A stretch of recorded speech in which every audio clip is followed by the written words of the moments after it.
प्रिय छात्रों, पिछली कक्षा में आपको जैसे बताया गया था कि किस तरह से organ of Corti the inner layer और inner part of the ear, जो हमारे कान का सबसे अंदरूनी हिस्सा है जिसको हम लेवरिंथ कहते हैं, लेवरिंथ का वह हिस्सा that is composed of bony substance is known as peri-labyrinth, and that part of the labyrinth which is filled with a liquid called endolabyrinth। तो इस तरह से आपको पेरी और इंडोलेब्रिंथ और आर्गन ऑफ कोर्टिकी के बारे में बताया गया कि जो आर्गन ऑफ कोर्टिकी है located the basilar membrane which contains hair cells, वहाँ पर इंटरनल हिस्से में जो हेयर सेल्स होती हैं वो पाई जाती हैं और हेयर कोशिकाएं किस तरह से अपने कार्य को क्रियान्वित करती हैं, सारी चीज़ें आपको बताया गया।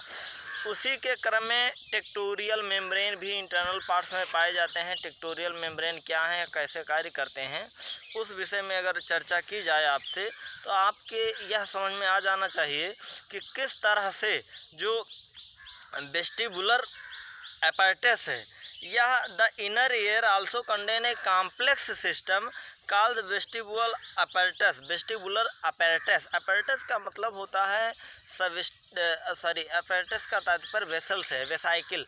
कोई भी वेसल्स जो आप apparatus कोई आपका सामग्री एक प्रकार की, तो इनर एयर जो है एक ऐसे जटिल चीज़ों का संग्रहण करती है जिसको वेस्टिबुलर apparatus कहते हैं, which can be located ever the cochlea, या कॉकलिया के ऊपर। फिगर आपको भेज दिया गया है, फिगर में आप देखें कॉकलिया के ऊपर लोकेटेड होता है इसका position. The vestibular apparatus is composed of 3 semi circular canals, यह 3 सेमी सर्कुलर कैनाल्स से मिल करके बना हुआ होता है।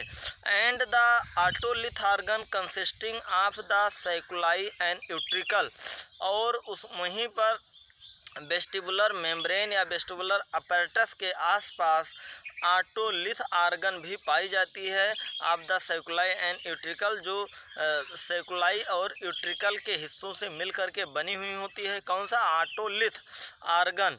The membranous canal are suspended in perilymph of the bony canals.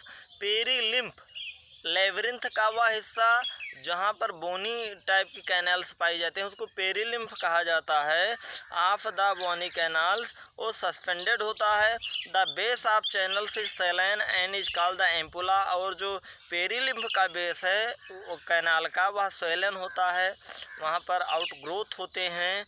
And is called ampulla, उसको एम्पुला कहते हैं। Which contains A projecting ridge called Crysta, और वह जो है प्रोजेक्ट करता है एक प्रकार के रिज को जिसको क्रिस्टा एम्पुलरिस कहते हैं। CRISTA, crista AMPULLARIS, crista ampullaris, which has hair cells, और जहाँ पर बाल की तरह जो है पतली पतली कोशिकाएं पाई जाती हैं। The sacculi and utricle contain a projecting ridge called the macula, और सैकुला यूट्रिकल जहाँ पर पाया जाता है वहाँ पर एक प्रकार के रिज प्रोजेक्ट होते हैं, दिखाई पड़ते हैं, उसको मैकुला कहते हैं। The crista and macula are the specific receptor of the vestibular apparatus, और इस तरह से क्रिस्टा और मैकुला एक प्रकार के स्पेसिफिक, एक विशिष्ट, एक विशेष आप कह सकते हैं रिसेप्टर।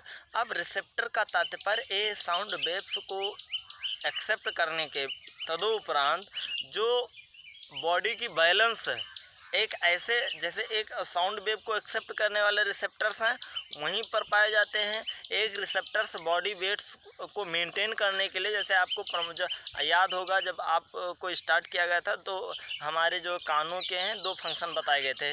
2 फंक्शन ऑफ ईयर के 2 फंक्शन बताए गए थे। पहला हियरिंग ऑफ ईयर और दूसरा बताया गया था body maintain the body balance, किस तरह से बॉडी के बैलेंस को मेंटेन। तो हियरिंग की प्रक्रिया को आपको इसके पहले समझाया ही गया है, ढेर सारी चीज़ों किस तरह से पिन्ना से जो है वो आकर के साउंड वेव्स जो है वो पिन्ना का कार्य है कलेक्ट करना, फिर उसके बाद में जो उसके इंटरनल्स आर्गन हैं, मिडिल लेयर, फिर उसके और इंटरनल पार्ट सारे के सारे जो उसको ट्रांसफॉर्म करते हैं, उनको रिकॉग्नाइज करते हैं, आवाज़ों को सुनते हैं और पहचानते हैं।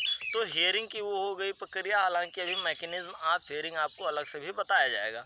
उसके अलावा यहाँ पर responsible for maintenance of balance of the body and posture, आपके उठने चलने बैठने की जो बॉडी पॉस्चर्स हैं, डिफरेंट पोजीशंस, उनको मेंटेन करने का भी कार्य ये जो है हमारे कानों के द्वारा किया जाता है।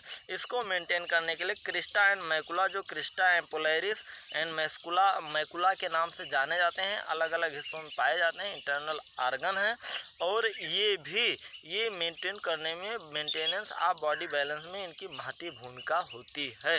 इस तरह से जो क्रिस्टा एंड मैकुला हैं are the specific receptor of the vestibular apparatus, vestibular apparatus के स्पेसिफिक विशिष्ट प्रकार के रिसेप्टर्स हैं which responsible for maintenance of body balance of the body and posture, और इस तरह से बॉडी और पॉस्चर के बैलेंस को मेंटेन करने के लिए स्पेसिफिक रिसेप्टर्स की भांति कार्य करते हैं।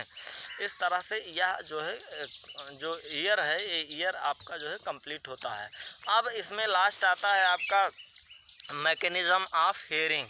मैकेनिज्म ऑफ हियरिंग में सबसे पहले यह आपको पढ़ना, how does the year convert the sound wave into the neural impulse, किस तरह से जो वेव्स हैं, ईयर के वेव्स हैं, वो न्यूरल इम्पल्स में कन्वर्ट होते हैं, इसको जानने की बहुत अधिक आवश्यकता। Which send and processes the by the brain and enabling us to the recognise a sound, किस तरह से ये ब्रेन को मैसेज को सेंड करते हैं और किसी भी साउंड को कोई भी एक्टिविटी है बिना ब्रेन के क्रियान्वित किए, या वह सूचना बिना ब्रेन के पास गए, हमारे जो शारीरिक अंग हैं, हमारी जो फिजियोलॉजिकल चीज़ें हैं, वो सही से कार्य को करने में सक्षम नहीं होती। कोई भी चीज़ है, सबसे पहले मैसेज सेंड किया जाएगा हमारे ब्रेन को, जिसके बारे में ब्रेन को डिटेल में आपको बताया गया है कि अलग अलग उसके हिस्से के द्वारा अलग अलग हमारे शरीर के जो है पार्टों का स्टेप बाय स्टेप जो है उसका पूरा का पूरा उनकी जिम्मेदारी होती है कि कहाँ के चीज़ों को कैसे रिस्पॉन्स करना है, किस स्थान पर कैसा शरीर में स्टिमुलस मिला, उसका रिस्पांस क्या देना है, वह पूरी रिस्पॉन्सिबिलिटी ब्रेन की होती है। अर्थात इसीलिए ब्रेन को कंट्रोल एंड कोऑर्डिनेशन सेंटर के रूप में जाना जाता है। ब्रेन को control and coordination centre of the body, अर्थात यहाँ से समन्वय और नियंत्रण के कार्य को करने का एक जो है एक स्थान शरीर में निश्चित किया गया है, जहाँ पर सारी सूचनाएं आएंगी और सारी सूचनाओं को क्रियान्वित करने का कार्य यहाँ पर किया जाएगा। यहाँ पर नियंत्रण का भी वर्क चलता है। अब जैसे एक्सटर्नल ईयर रिसीव साउंड, अब ये मैकेनिज्म में आता है कि जो बाहरी ईयर पिन्ना है, यह साउंड को रिसीव करता है, साउंड वेव्स को, जो वेव्स हैं आसपास जो ध्वनियाँ हैं सुनाई पड़ती हैं, ये पिन्ना के द्वारा उसको कलेक्ट किया जाता है, रिसीव करता है, प्राप्त करता है, and direct them to the ear drum, और ये ईयर ड्रम के हिस्से को सेंड कर देता है। ईयर ड्रम के हिस्से को, अर्थात यह हमारे इंटरनल हिस्से को, जैसे आपको बताया गया था कि जो टिम्पैनिक मेम्ब्रेन होती है इसको ईयर ड्रम कहते हैं, ईयर ड्रम वाले हिस्से को यह जो है सेंड करता है।